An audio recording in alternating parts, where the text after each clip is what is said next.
hian an ron sik thar awma hei hian thuan ei hle dona tu te be an ruat don kan senowa ani hian in dan kal phum pa ngai ru rel na dan pa ngai kal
FCRA Amendment Bill hi ani ang hian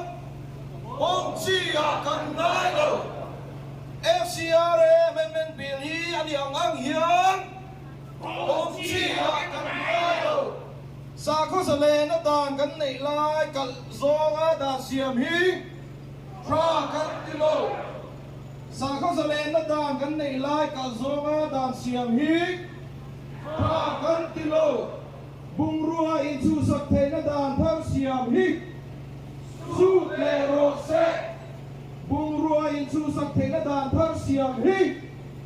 su le ro se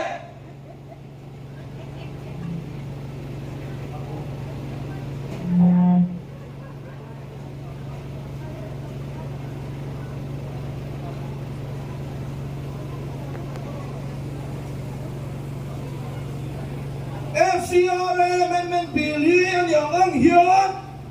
ong chia kan ngai lo FCRA Amendment Bill hi an ang hian ong chia kan ngai lo sa ko sa le na dan kan nei lai kan zong da siam hi pra kan ti lo sa ko sa le na dan kan nei lai kan zong da siam hi pra kan ti lo bung rua in chu sak thei na dan thar siam hi su le ro se bung rua in chu sak thei na dan thar siam hi su